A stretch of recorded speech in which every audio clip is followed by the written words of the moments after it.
Bueno, en este caso, bueno, mi nombre es Gerardo Torres, ya enseguida continuará ya mi compañero Juan, y vamos a ver una pequeñita introducción acerca del tema de la introducción hacia las estructuras de mampostería. Bien, esto es algo importante, ¿verdad? Creo que entre lo que más vemos nosotros cuando caminamos, y esto es algo que muchas veces repetimos nosotros a nuestros alumnos, es que la ingeniería civil o la arquitectura no la puedes hacer si no sales fuera del estudio, fuera del lápiz y demás.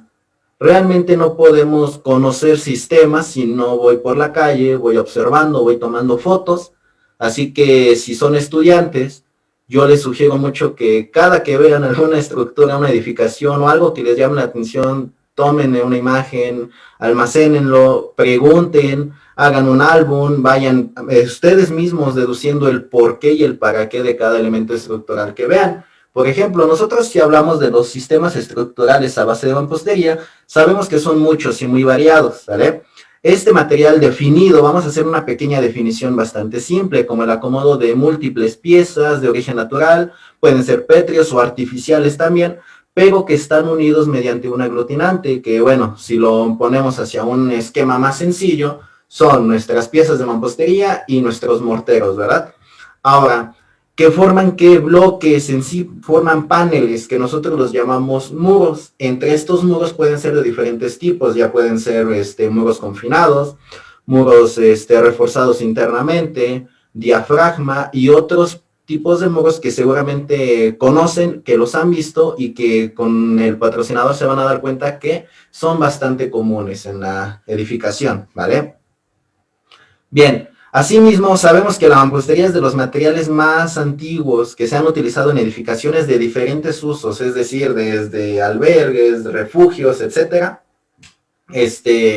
catedrales, hasta lo que contemporáneamente conocemos como edificaciones, casas habitación, oficinas, y pues bueno, en general edificaciones de mediana altura, si hablamos de estructuras que están gobernadas por el comportamiento de la mampostería y no por el del concreto o el del acero con el que a veces se mezclan, ¿sale? Bien, para fines estructurales esto es lo que nosotros vamos a hacer hincapié, pero sí es necesario. En este caso yo sé que la parte de arquitectura lo tiene muy bien en mente. Saben la historia y la arquitectura de las edificaciones. Y esto es importante porque tienen un para qué, tienen un por qué esto, ¿ok?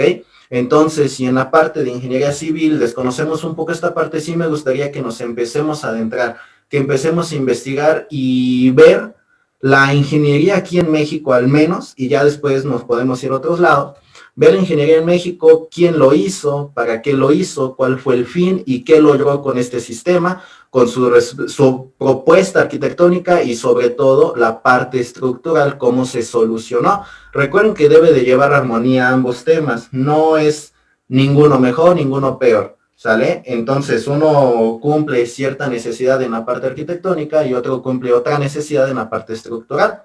Bien, ahora nosotros vamos a desarrollar este ímpetu, ¿ok? Vamos a desarrollar esta pequeña parte del conocimiento hacia el área de la ingeniería estructural que va a mantener funcional y en un servicio durante o después de un evento sísmico a la estructura, ¿sale? Obviamente se tiene que salvaguardar la integridad estructural y obviamente la vida de los ocupantes. Es importantísimo. Aquí, a breves palabras, es lo que nosotros conocemos como estados límite de falla y estados límite de servicio, ¿sale? Tal vez el estado límite de servicio no me perjudique a la vida humana, pero sí es incómodo para su ocupación, ¿vale? Ya no cumple, ya no lo soportan mis ocupantes, afecto a las vías, hay asentamientos, agrietamientos, etcétera. Entonces nosotros queremos que todos esos términos muy técnicos que vamos a encontrar en las normas, podamos verlos de una manera bastante sencilla dentro del análisis, ¿vale? Bien, ahora se trata también de que nosotros veamos cómo estructurar correctamente las edificaciones a base de mampostería. ¿Cómo? Auxiliándonos de las normas técnicas, asimismo de buenas prácticas y obviamente del conocimiento técnico-matemático, ¿vale? Bien. Vamos a hablar, por ejemplo, de los sistemas estructurales de mampostería más comunes. En este caso yo me refiero a la mampostería confinada, ¿vale? Sabemos que la mampostería confinada tiene la función de tener bloques, en este caso voy a decirlo paneles de muros. No sé si me puedan confirmar que llegan a ver lo que yo subrayo, ya que esta herramienta la estaremos ocupando casi en todas las sesiones, para poder hacer un poco más visual el trabajo, la interfaz entre lo que yo explico, lo que nosotros explicamos, hacia lo que ustedes ven. Bien, entonces se trata de formar paneles en los que tenemos elementos verticales confinantes que se le llaman castillos y elementos horizontales confinantes que se le conocen como dalas de cerramiento, ¿sale? Bien, en este caso, este sistema estructural creo que es el que más se ve, en el que seguramente si nosotros vivimos en alguna casa hecha de tabique, block, etcétera, sabemos que lleva este sistema o en su defecto es armado internamente, ¿vale? Son los sistemas más comunes, más típicos y obviamente a los que tal vez se le tiene un poquito mayor conocimiento en la parte técnica, ¿sale? Entonces, bueno, nosotros debemos analizar correctamente el comportamiento de estos sistemas y muy importante, y siempre me ha gustado a mí recalcar este tema en la mampostería. La mampostería no es un material ni elástico ni lineal, ¿sale? Entonces, ¿por qué lo analizamos con análisis sísmicos estáticos, sísmicos dinámicos lineales? ¿Por qué? Bueno, porque debemos simplificar. Recuerden que la clave de un ingeniero muchas veces es simplificar las estructuras para fines de entendimiento general. Entonces, bueno, debido a que su comportamiento de este material es muy complejo, debemos hacer simplificaciones en cuanto a que se comporta como un medio continuo, que respeta la ley de Hooke y otras, ¿ok? Entonces, esto es lo que nosotros vamos a recalcar mucho. ¿Qué me pide la norma? ¿Cuál es el comportamiento real? ¿Y cómo puedo aproximarlo yo basado en un software de cálculo comercial? ¿Sale? Para poder nosotros comparar con los resultados esperados respecto a los que nos podemos aproximar mediante un modelado analítico, que obviamente va a tener que llevar su conocimiento, su teoría y sus fundamentos del por qué sí se modela, del por qué no se modela con uno o cierto parámetro, ¿vale? Es lo que nosotros más les vamos a recalcar. Bien, continuando, estos sistemas sabemos que los encontramos muy frecuentemente. Lo que les digo, vamos por la calle, vemos el sistema. Yo en lo personal me gusta muchas veces tomar foto o en su defecto andar de metiche, ¿no? Llego, me llama la atención algo y pues dialogas con el residente, con el supervisor, oye, hay oportunidad de que pueda tomar algunas fotos, necesito hacer una visita, necesito agendarla, etcétera. Adelante. Pero como estos sistemas luego están en pequeñas obras, muchas veces muy pequeñas, vamos a decirlo 2, 3 niveles, Bien, creo estimados que no hay amigos, problema en muy buenas cuanto noches, accedan le siempre damos y la cuando obviamente bienvenida. lleven su El día tipo de de hoy vamos a estar protección personal. iniciando con esta Claro, primera ¿sale? sesión del Bien, curso de vean, ¿sale? valorización y Tenemos letrados de en obras esta foto de la públicas. izquierda, Recuerden que vemos este el curso va muro a de tener una mampostería. duración En este caso de se 3 aprecia que días. está bique rojo Son 2 recocido, sesiones libres ¿sale? que vamos a estar Vemos los compartiendo elementos con todos verticales ustedes. de confinamiento Asimismo, vamos a tener una tercera sesión ya de manera privada, en el cual pues vamos a también llamados castillos, ¿sale? Y con respecto a lo que nos piden nuestras nuevas normas técnicas complementarias, tenemos el confinamiento en vanos de ventanas y de puertas, importante. Asimismo, los pretiles llevan castillos, así también los pretiles en su terminación llevan una dala dependiendo de la altura, conforme a lo que indica la norma técnica, ¿sale? Vean cómo esta edificación cumple. A simple vista yo podría considerar que llevó un buen diseño, que llevó una buena supervisión y que obviamente fue realizada por profesionistas, ¿sale? Entonces es bastante importante esto. Del otro lado, bueno, apenas se vienen levantando los muros, ¿sale? Vemos igualmente cómo se está pegando el block. Bueno, en este caso son los megabricks. Si se dan cuenta, más o menos dimensiones, por 50, unos 25, por 8 de ancho. De hecho, ahorita más adelantito vamos a ver estas fichas. Y tenemos los elementos verticales de confinamiento, tenemos los castillos, tenemos las dalas, aunque en esta parte del vano de las ventanas yo no aprecio el refuerzo, ¿ok? Puede ser que tenga un refuerzo interno, ahogado en los alvéolos de la pieza perforada, podría ser, ¿sale? En este caso les comento, porque llegué a pasar, No, no los tienen. No tienen elementos de confinamiento en esta parte, ¿ok? Realmente querían hacer esto. Quieren rellenar toda esta parte con mortero para poder recibir lo que viene siendo la ventana. En este caso, bueno, vemos que entre comillas lleva el asesoramiento de profesionales, pero se está descuidando aspectos importantísimos. Muchas veces decimos, oye, ¿para qué me sirven esos castillitos, no? Sí sirven. Ya más adelante que vamos distribución de esfuerzos, tensores o métodos de falla, van a darse cuenta que en esta zona se concentran las fuerzas, o si hablamos de elementos finitos, que más adelante veremos el tema, van a darse cuenta cómo se concentran los esfuerzos en estas zonas. Entonces, por ende, se necesita darle una importancia correcta, ¿vale? Bien, ahora, por ejemplo, como nosotros les hemos comentado, nuestro patrocinador Nova Ceramic tiene muchas fichas técnicas y esto es algo que me gustaría que ustedes por favor vayan investigándolo. Si ustedes acceden a la página oficial de Nova Ceramic, fácil y muy sencillo, tienen información de qué, sistemas constructivos, fichas técnicas, catálogos, inclusive tienen ensayos, ¿ok?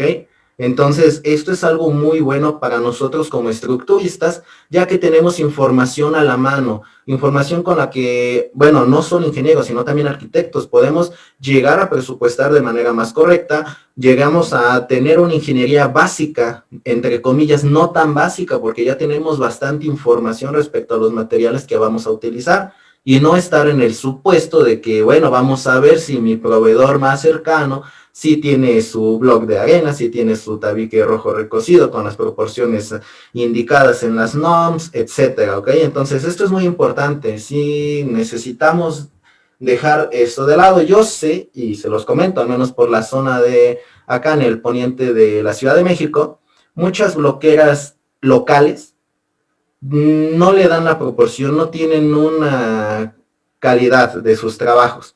Pero si se pueden hacer las pruebas de la columna y demás que les exige la NOM, realmente su mampostería tiene un F'M mayor al del recomendado por la norma.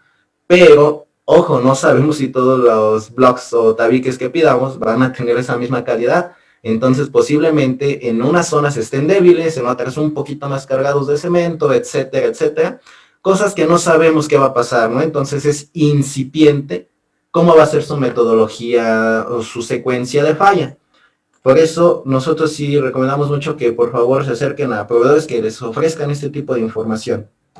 Ahora, por ejemplo, este fue uno de los sistemas más típicos, pero también el que viene es un sistema que seguramente han visto en muchos lados, inclusive si son de universidades. En sus universidades les aseguro que mínimo habrán encontrado un muro de este tipo, mampostería reforzada internamente, ¿ok?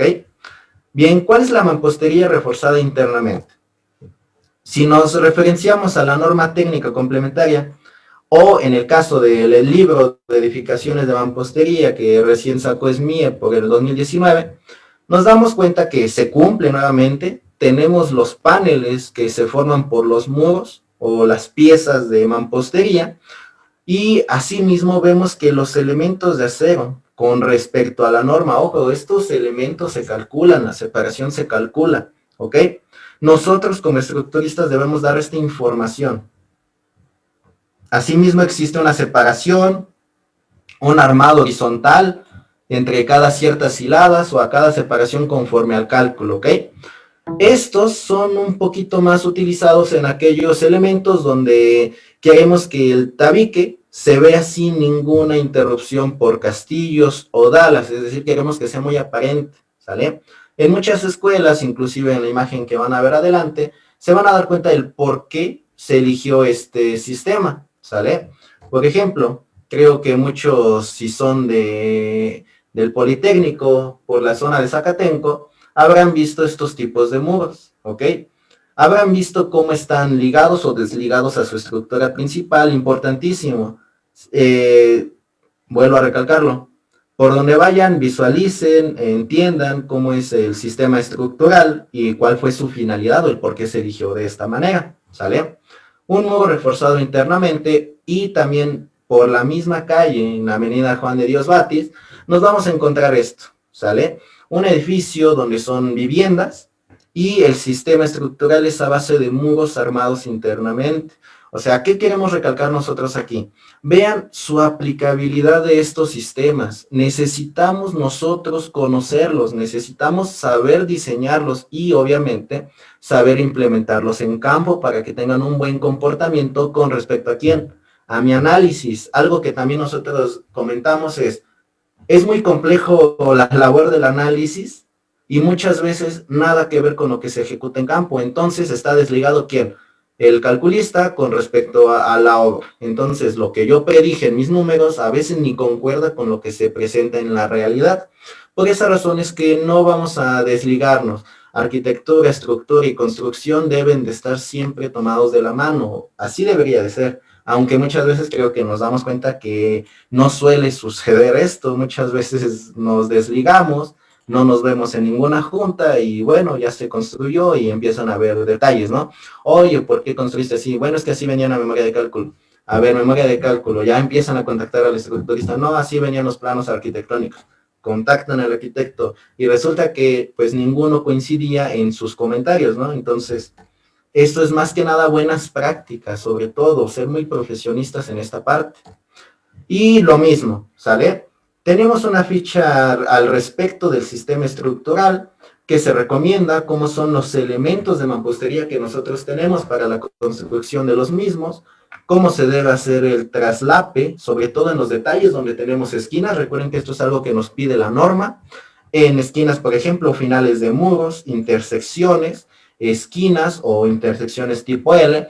Asimismo, el refuerzo equidistante que tenemos de manera interna en el muro, o en el, vamos a decirlo, como en el local, si hablamos de arquitectura, ¿vale? Para que lo identifiquemos en las plantas arquitectónicas o estructurales de manera más simple. Todo esto lo debe de prever un estructurista, ¿ok? Separaciones en el caso de que no estén ligados a una estructura principal. ¿Cuál es la separación entre mis muros y mis marcos para que no entren en contacto? Es decir, no interactúe la fuerza sísmica contra la resistencia de mi muro. ¿Por qué? Esto sí me gusta mucho recalcarlo. Los muros son muy rígidos en su plano, ¿sale? Pero también son una estructura muy frágil. ¿A qué me refiero con muy frágil? Tengo una curva esfuerzo-deformación, resistí muchísimo. Y cuando sobrepaso mi deformación máxima, empezamos a perder rigidez, ¿sale? Es una estructura frágil. Por lo tanto, más adelante también estaremos hablando de la ductilidad de los sistemas estructurales, ¿ok? Entonces, esto es importantísimo, que se lleven estos conceptos a manera preliminar, no se preocupen. Todo esto se va a ir detallando conforme avancemos nosotros en el curso, ¿sale? Inclusive vamos a nosotros leer las normas, qué significan estos, cómo se calculan, o si no se calculan, qué debe de llevar de separación, qué concretos podemos utilizar, porque seguramente en estos alvéolos es muy difícil que pase la grava común, ¿no? La de 19 milímetros. Vamos a ver cuáles son las recomendaciones, por ejemplo, y demás, que cumplan obviamente con lo que nos pide la norma y la resistencia mínima requerida por nosotros como estructuristas para dar la funcionalidad adecuada. Otro tipo de sistemas bastante comunes aquí en México son los muros diafragma. Estos muros diafragma también vulgarmente llamados salvavidas, porque muchas veces no se piensa que trabajen en la estructura, pero sí trabajan. Es decir, en el modelo estructural los ignoro y ya consideré cierta resistencia, ciertos desplazamientos. Vienen los primeros sismos y resulta que mi estructura fue más rígida, se comportó mejor. ¿Por qué? Porque los muros diafragma realmente sí participaron, ¿sale? De ahí fue que se empezó a investigar sobre su comportamiento, su diseño, su tipo de modelado y cómo son sus hipótesis, sobre todo. Vamos a hablar del material, ¿sale? Cómo se considera correctamente la construcción y sobre todo las calidades de los materiales utilizados en estos muros. Por ejemplo, lo mismo, si hacemos referencia a las normas técnicas complementarias, en este caso obviamente ya tenemos que ver con las del 2020, con comentarios, que más adelante Juan les plantea un poquito acerca del tema. Y bueno, vemos que deben de tener un contacto con la estructura principal, ¿sale? Si no están en contacto, bueno, hay que ver qué tan separados están para ver si siguen trabajando como muro diafragma o en su defecto como muro divisoria. Vemos a breve vista el método del puntal, ¿no? El método de la diagonal equivalente. Asimismo, sabemos que debemos de darle estabilidad a la perpendicularidad del muro, es decir, fuera del plano, para que no se voltee. Obviamente eso se tiene que diseñar también, hay que diseñar contra el volteo de los muros. ¿Por qué? Ok, mi edificio no sufrió ningún daño, pasó un sismo, pero ¿qué crees? Que se cayeron 3 muros divisorios o 3 muros diafragma porque no fueron diseñados contra volteo. Obviamente esto ya es un estado límite, ¿sale?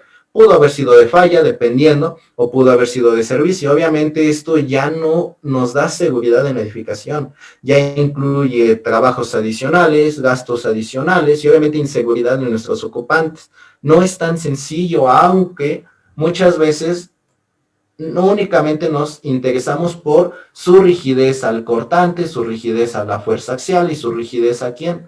Al momento no, tenemos que ver su volteo también, tenemos que guardarlo. ¿Sale? Y lo mismo, ¿sale? Este es un edificio que está por Avenida Observatorio, si es que son de Ciudad de México, a unos cuantos metros de Plaza Observatorio, de hecho. Ahorita ya no me tocó tomarle una fotografía cuando recién estaban levantando los muros. Se colaron, bueno, son columnas de acero, ¿sale? Y de hecho son mixtas porque después se les hizo el armado de concreto y los muros tienen sus castillos y sus dalas que les dan contacto total con los marcos principales. Muros diafragma. De hecho, este edificio más o menos tiene unos 12 o 15 niveles y tiene un ancho como de 9 metros, o sea, es muy esbelto. La verdad es que sí es esbelto, ¿sale? Entonces, por eso se necesita restringir las derivas. Y si estos muros fueran divisorios, bueno, me demandaría unas columnas o unas traves muchísimo mayores, cosa que obviamente repercute a las entradas, los accesos, los espacios y demás, ¿ok? Entonces vean cómo es su aplicación cuando se utilizan. Y este es otro que me tocó a mí revisar, que de hecho es un caso de estudio que veremos más adelante, ya por las últimas sesiones de nuestra parte, de Juan y mía. Es una escuela primaria, ¿ok? Tiene muros diafragma. Esta se revisó después del sismo del 2017. Antes del sismo se habían puesto contraventeos sin ninguna justificación técnica, que de hecho los contraventeos le generaron problemas, porque rigidizaron en donde no se necesitaba rigidizar, y esto implicó que efectos de torsión en la edificación, ¿sale? Entonces se escucha chistoso, pero el refuerzo o parte del refuerzo era desreforzar, quitando esos contraventeos. Obviamente esto, ¿qué implica? Redistribución de esfuerzos y demás, ¿ok? Entonces es complejo, no es tan sencillo. Y bueno, vean cómo trabajan los muros diafragma. De hecho, en muchas escuelas primarias o secundarias, que normalmente son edificios de este tipo, porque bueno, son tipo las estructuras escolares, trabajan con muros diafragma o en su defecto muros divisorios, dependiendo cómo sea el contacto con la estructura principal, ¿sale? Pero quiero que vean esto, o sea, los encontramos en todos lados, los sistemas que anteriormente les mostré, ¿ok? Pero muchas veces los pasamos por alto y eso es lo que de nuestra parte no quisiéramos. Sí nos gustaría que nos compartan experiencias, imágenes, fotos, como ya lo comentó Carlos, vamos a tener el grupo de WhatsApp y que en dado caso que no se pueda tratar aquí, bueno, ahí está el grupo y entre todos nos compartimos esta información y conocimiento para el bien de nosotros. Bien, ahora los muros diafragma pueden ser ya sean de confinamiento, bueno, muros confinados, o bien pueden ser muros armados internamente, ¿sale? Esto es importante, no importa cuál elijan, pero tienen que cumplir con lo que dice la normativa en el tipo de muro respectivo. Asimismo, hay otros sistemas que seguramente los han visto, ¿sale? Uno de ellos, por parte del patrocinador, tenemos el muro o el Novamuro, ¿sale? Vean cómo trabaja. O sea, me gustaría ver esto, inclusive creo que ya lo han llegado a ver en algunas situaciones, tal vez en algunas bardas o en edificaciones pequeñas. Se tienen elementos, ¿ok? Multiperforados y elementos huecos o extruidos, vamos a decirlo. Dependiendo, ojo, dependiendo qué normativa se esté utilizando, se utilizarán castillos ahogados o los que se indiquen respectiva a la norma que estemos trabajando, ¿sale? ¿Qué nos da esto? Bueno, nos da ventajas de que se tiene el confinamiento, el mortero entra en estas perforaciones formando unas llaves de corte, ¿sale? Obviamente esto le da mayor resistencia, mayor rigidez ante los desplazamientos laterales y obviamente ante las fuerzas laterales. Ahora, otro sistema que estoy seguro que lo han visto, inclusive lo vieron en una imagen que les mostré de la mampostería confinada, es el siguiente, ¿sale? Por ejemplo, si hablamos nosotros del megabrick, que son bloques o piezas de mampostería con dimensiones un poquito mayores, obviamente si tiene un mayor avance.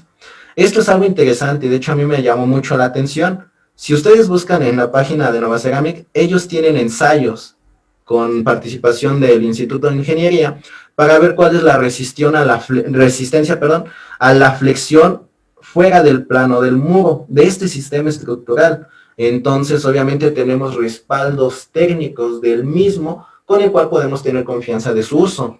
Asimismo, obviamente, esto se indica que debe de estar separado con la estructura principal.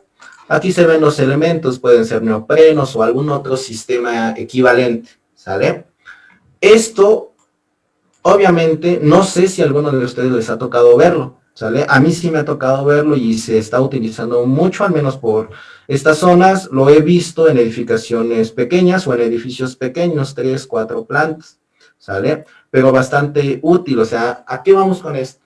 Vamos a tener una innovación en los sistemas estructurales, en los materiales y sobre todo, creo que se han dado cuenta que han surgido muchos estudios o tesis al respecto de la mampostería. Creo que es un tema muy utilizado, o mejor dicho, es un material muy utilizado, muy común en todos lados, pero que todavía tenemos dudas de su comportamiento.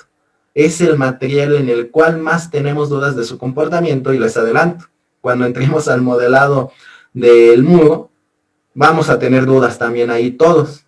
Seguramente todos vamos a decir, ok, mira, hago lo que dice la NTC. ¿Sabes qué? Mira, surgió una tesis que comprueba que no, que sería mejor así.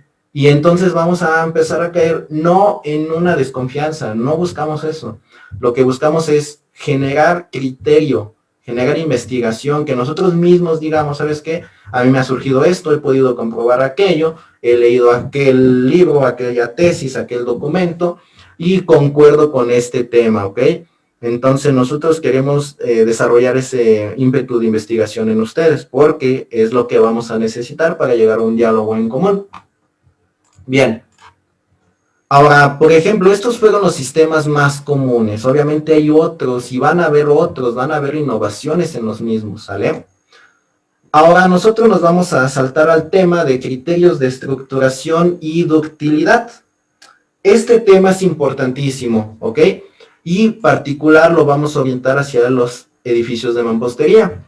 Bien, sabemos que las estructuras de mampostería son en particular muy versátiles por la gran posibilidad de diferentes geometrías y espacios que brindan dentro de una edificación. Esto es por lo que muchas veces se utiliza. Sabemos que puede dar la forma y los espacios que nosotros deseamos, la privacidad y otros esquemas, vamos a decirlos, de temperatura, ambiente, ventilación, etcétera, ¿ok? Sonido. Muchos de estos temas impactan desde la conceptualización del proyecto arquitectónico que nosotros también tenemos que meternos como estructuristas, ¿ok? Bien, no obstante, dicha posibilidad de diversas geometrías tiende también a generar diferentes tipos de irregularidad, sabemos eso, en la estructura sismorresistente, es decir, los muros. Bien, es por ello que se debe analizar cuidadosamente esta problemática con fines de dar el correcto funcionamiento al inmueble. Una de ellas, sabemos que en muchas edificaciones de mampostería que están en avenidas principales, en esquinas, o que se le pretende dar un uso comercial o mixto, por ejemplo, muchas veces tienden a tener esta problemática, ¿no? El famoso piso débil. No está prohibido, pero sí está castigado por nuestras normas técnicas de sismo, para poder considerar correctamente su uso. Otro tipo de irregularidad se las muestro en este esquema. Una planta arquitectónica obviamente no es rectangular, ¿ok? Obviamente no hay simetría de muros, es decir, no hay simetría de rigideces. Obviamente esto tiende a generar, ¿qué? Torsiones, o vamos a decirlo de una manera más simple, excentricidad entre los centros de cargas y los centros de rigideces, que son los que generan la torsión en mi inmueble. Y otro tipo, bueno, esto creo que fue muy particular de la edificación, está en un terreno con muchísima pendiente y bueno, sabemos que aquí abajo tenemos un sistema mixto. marcos que puedan llegar a soportar estructuras de mampostería, ¿sale? Similar al del piso blando, pero con la particularidad de la geometría más compleja, ¿sale? Entonces es indispensable que nosotros podamos darle esa configuración, esa seguridad, cumplir con todos los aspectos normativos para tener una edificación segura. Y obviamente no solo queda en la norma, queda también al criterio y conocimiento de quien diseña, ¿sale? Bien, ahora por ejemplo, ¿cómo afecta una estructuración u otra? Obviamente en este edificio que les muestro, en esta planta, esperamos que sea del tipo rectangular, ¿verdad? Sería lo ideal. ¿Por qué? Bueno, coinciden mis centros geométricos, posiblemente los de masas y posiblemente los de rigideces. Pero al no tener este tipo de condiciones, obviamente si yo veo más o menos dónde hay mayor densidad de muros, podría decir que mi centro de rigideces está por esta parte. Y por cuestiones de carga, seguramente va a estar un poquito más acercado al centro geométrico. Obviamente, ¿esto qué genera? Excentricidades, ¿sale? Ya sabemos de manera implícita que cuando a mí me presentan este proyecto, ya sé y ya podemos determinar qué problemas va a tener, ¿sale? Entonces, eso es lo que nosotros siempre queremos, que puedan conceptualizar las problemáticas o las posibles soluciones al mismo o a los mismos problemas antes de meternos a números, antes de meternos al software, que ya sepamos qué hacer, ¿sale? Esto obviamente optimiza tiempos y no tenemos que hacer un análisis, ¿no? Que siempre se hace. Un análisis previo, ya diseñé y resulta que por NTC, estados límite de servicio, deformaciones frecuentes, no cumplo y vámonos de regreso desde la estructuración. No, eso no es práctico, ¿sale? Bien, ahora por ejemplo, otra geometría, esto es igual un proyectito de nuestra parte. Vean, ¿sale? Esto creo que es muy común y de hecho es algo que se va a tratar en este caso de estudio. Una altura, o mejor dicho, esto es una sala de doble altura, ¿sale? Obviamente sabemos que un centro de masas está por aquí. El centro de rigideces puede ser que sí, puede ser que no esté cercano. Pero vean que en el siguiente nivel la losa sí está total. Seguramente los centros de masas están movidos en las tres plantas, ¿ok? Una irregularidad extrema, ¿sale? A pesar de ser una edificación pequeña, no. Muchas veces en el caso de residencias es donde pueden llegar a generar el mayor feeling en este tipo de edificaciones, en este tipo de análisis, porque se presentan muchas irregularidades que para nosotros es genial, ¿no? Bueno, para fines de aprendizaje. Eso es lo que nosotros queremos. Ahora, bueno, antes de, no les mostré que aquí se tiene nuevamente el sistema mixto. Tenemos marcos porque en la parte de abajo va a haber un gimnasio, entonces hay marcos y hay muros de mampostería confinada. Sistemas duales. ¿Quién gobernaría su diseño? ¿Las deformaciones del marco o las deformaciones del muro? ¿Sale? Más adelante iremos respondiendo este tipo de preguntas. Asimismo les presento la planta arquitectónica, como bien comentó Carlos. Ya en el Dropbox, aquellos que ya accedieron, se habrán dado cuenta que existen los planos arquitectónicos, ya sea en PDF o en DWG, ¿vale? Este es el caso de estudio que vamos a trabajar. Nuevamente, tenemos una zona con mucha densidad de muros, una zona con poca densidad de muros. Obviamente sabemos que hay mayor rigidez en la zona de aquí que en la zona de aquí.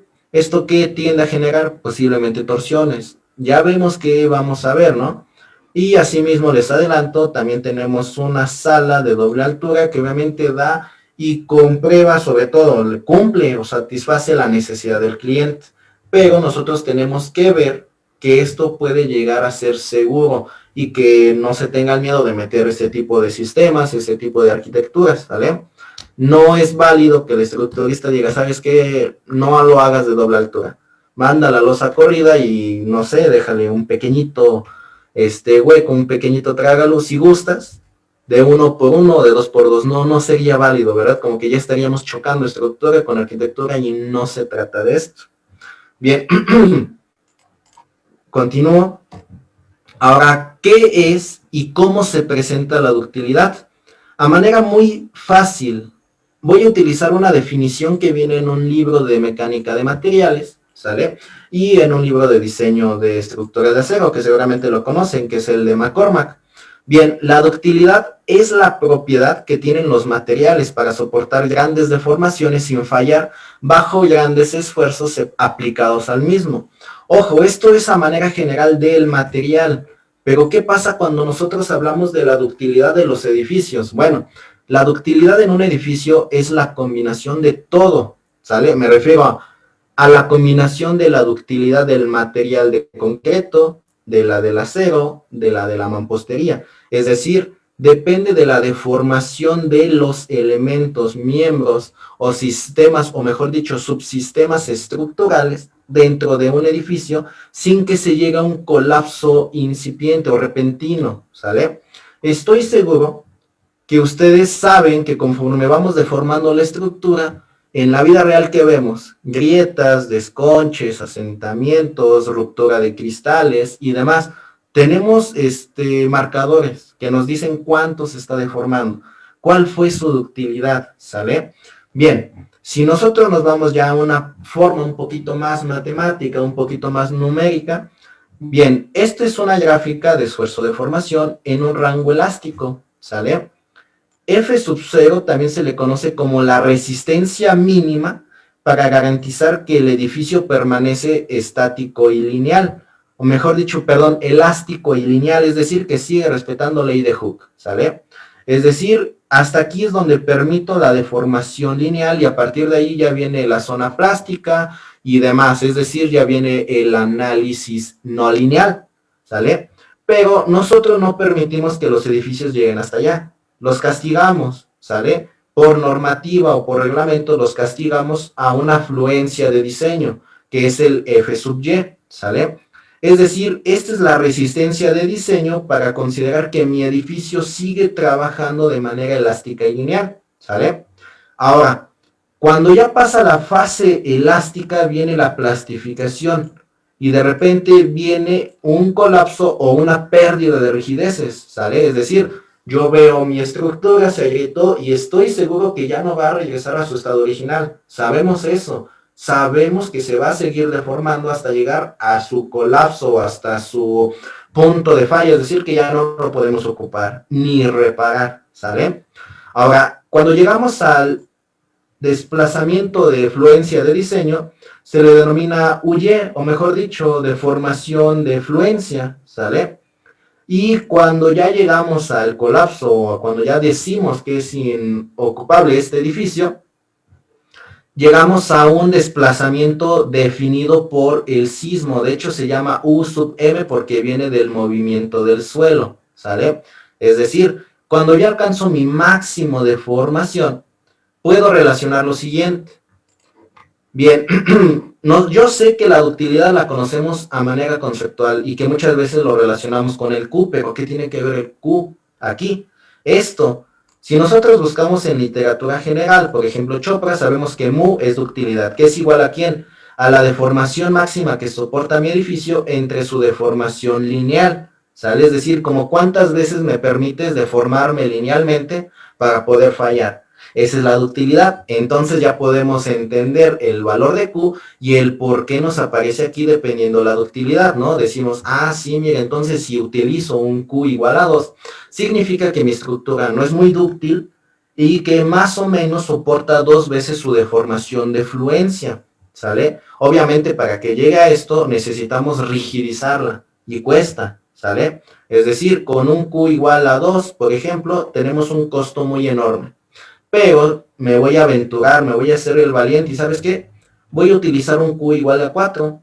Ah, bueno, está bien. Significa que te vas a deformar muchísimo para llegar a la falla, ¿sale? Es decir, que tu deformación de fluencia es pequeña y que de manera inmediata estás alcanzando la no linealidad de este comportamiento, ¿sale? Entonces, si te aventuraste a utilizar un Q igual a 4, excelente, mira, te cuesta poquito. Te cuesta muy poquito y seguramente a tu inversionista le va a fascinar, pero cuando le platiques los riesgos, los costos de mantenimiento o reparación, bueno, se equilibra porque entonces para las edificaciones con Q igual a 4 o con mucha ductilidad, repararlos llegan a costar bastante, ¿sale? Y los que tienen poca ductilidad, repararlos llegan a costar poco relativamente, ¿sale? Entonces no es tan sencillo utilizar un Q igual a 2, 3, 4. Y ahora, menos para la mampostería. Creo que todos hemos interactuado con piezas de mampostería y sabemos que si deformamos muy poco una pieza, llega a su falla. Un muro, si se deforma muy poco, llega a su falla. Entonces, la mampostería no es un material muy dúctil y creo que por eso van a entender por qué los factores de comportamiento sísmico son de 2 hacia abajo. Obviamente, nunca puede ser menor que 1, ¿sale? Porque no puedo tener mi desplazamiento máximo antes de la afluencia. Por eso no puede ser menor que 1 y por eso la norma te dice que no puede ser menor que 1, ¿sale? Bien, entonces la ductilidad sí se relaciona con el Q y va más enfocado a eso, a sus deformaciones, a sus costos, a su grado de ocupación, ¿sale? Por ejemplo, si nosotros vemos y cómo se presenta esta ductilidad, si yo veo esta edificación, yo podría decir que se diseñó con un Q igual que 2, ¿sale? Tiene una rigidez suficiente y normalmente si hablamos de diseño por desempeño, esto se le conoce como ocupación inmediata, es decir, pasó el sismo, no pasa nada. Puedes ocupar tu edificio y hacer al mismo tiempo tus reparaciones menores. Luego viene una seguridad de vida, es decir, ya se deformó algo, ya hubo grietas, ya hay daño almacenado. Vamos a decir que es un Q igual que 3, es decir, una mayor ductilidad, ¿sale? Y llegamos al caso extremo, un Q igual que 4 o una ductilidad muy alta, que se le conoce también como prevención del colapso. Es decir, hay almacenamiento de muchísimo daño, ¿sale? Ahora, no significa que si yo diseño con Q igual a 4 voy a tener que forzosamente ver grietas. No, no significa eso. Significa que entonces yo como estructurista y como constructor, ojo, y como constructor también, yo como estructurista voy a detallar mucho el armado de mis elementos estructurales. O voy a detallar bastante el tipo del pegado, separación y refuerzo en los muros, ¿sale? ¿Significa eso? No que voy a ver grietas, significa que me tengo que pulir en mi detallado estructural. Y para el constructor obviamente también. Tienes que llevar una supervisión muy precisa. Tu calidad de los materiales debe de ser exacta porque estando en un análisis muy cercano al colapso no se permiten errores, ¿sale? En el de acá posiblemente te puedes equivocar en una calidad de material, en una prueba, etcétera. No hay mucho riesgo como en el de acá, ¿sale? Entonces, bien, la mampostería, ¿cómo se va a comportar? ¿Sale? Por ejemplo, vean estos ejemplos. Yo tengo unos muros de mampostería confinados a los cuales los someto a una fuerza horizontal cortante y voy graficando sus deformaciones obtenidas, ¿sale? Quiero que vean esto. Vean que a pequeñas deformaciones los muros ya empiezan a agrietarse. Esto reduce sus rigideces y su capacidad de disipar energía, obviamente, ¿sale? Luego me empiezo a deformar un poco más, las grietas se ven enormes, yo ya lo veo peligroso, ¿no? Si yo veo una edificación después de un sismo que tiene este patrón de grietas, obviamente ya alarmo a sus ocupantes, hasta llegar a un estado de colapso, donde ya hay bloques o pedazos del muro que se están separando, que ya no trabajan y ya no forman el sistema continuo, ¿sale? Ahora, si lo queremos ver de una manera gráfica, vean que las estructuras de mampostería no permiten mucha deformación. Vean que esto es en porcentajes. 0.2%, más o menos el concreto para sus primeras fluencias es de 0.5%. Es decir, la mampostería es casi la mitad de dúctil, que el concreto. Ojo, por esa razón es que nos castigan a edificios de mediana altura o estructuras pequeñas. No es porque no se pueda, simplemente porque el material hasta el momento todavía no tiene sus desarrollos para trabajar a grandes niveles o demandas de desplazamiento sin recibir daño crítico, ¿sale? Ya cuando se presenta todo esto, bueno, ¿qué sucede? Bueno, ya no, esto se incurre obviamente en un análisis del tipo no lineal. Ya no es tan sencillo, ya no cualquiera lo hace, ya no cualquiera lo paga también, obviamente, igual me gustaría decirlo. Ya no cualquiera llega al precio de un análisis no lineal y ya se requieren muchas más herramientas matemáticas para poder predecir su comportamiento, ¿sale? Entonces, bien, ¿qué vamos a hacer nosotros? Nosotros vamos a entender la ductilidad, vamos a entender los sistemas estructurales y las formas de estructurar para poder dar un buen comportamiento a una estructura, ¿sale? Entonces, si resumimos muy breve, o yo creo que de una manera muy tranquila, la ductilidad, pues es la capacidad de un edificio, y voy a recalcarlo, edificio de mampostería, para deformarse sin almacenar gran cantidad de daño, ¿sale? Es decir, también que no sea tan visible su daño para el usuario, ¿ok? Entonces, la ductilidad la podemos definir de esa manera, y ya vamos a adentrarnos a los temas del factor de comportamiento sísmico, qué me dice la norma, cuál es la distorsión máxima, por qué Q igual a 2, Q igual a 3, Q igual a 4, por qué el factor de ductilidad Q' se empieza a modificar dependiendo de los periodos, etcétera, ¿sale? Ya esto lo veremos un poquito más adelante, ahorita esa manera general, que entiendan el por qué los edificios de mampostería no los ven tan grandes, no ven edificios tan altos de mampostería, ¿sale? Obviamente hay mampostería con diafragma o muros divisorios, que eso sí, obviamente los ven en edificios muy altos, ¿sale? Entonces, chequen, inclusive en lo que les comentaba yo de Nova Ceramic, hay un ensayo en donde se hacen pruebas del Megabrick para edificios de, me parece que de 6 hasta 15 o 25 niveles, no recuerdo muy bien, ¿vale? Pero vean, ¿sale? Se hace el estudio, se determina el coeficiente sísmico que generaría la falla en el muro. ¿Esto a quién le sirve? Obviamente a nosotros, para poder dimensionar, ¿sale? ¿Cuáles son los aseos requeridos para este tipo de edificaciones? Entonces, no, bueno, de mi parte sería esto. Yo sí les encargaría mucho empezar a adentrarse a leer la norma con comentarios, ver los catálogos del material, ver las fichas técnicas o los ensayos que nos puede ofrecer Nova Ceramic en su página oficial. Muy fácil de accesar a esa información, ¿vale? Entonces, de mi parte,